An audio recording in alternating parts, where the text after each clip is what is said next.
This is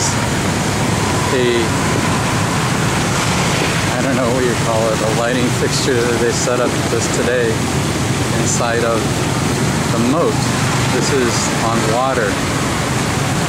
This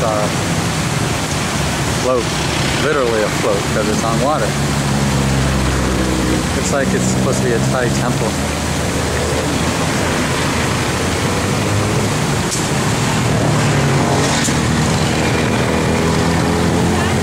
If you want to see a little bit more of Chiang Mai, there's a bustling night market right here.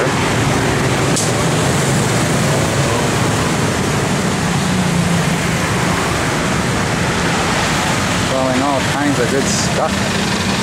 Street food. Obviously, there's a lot of traffic on this road too. That's where I just came from, where that temple was. And this is, you see the moat there, the water? They have a, whatever, a sprayer, whatever they call a fountain, that's the word I'm looking for.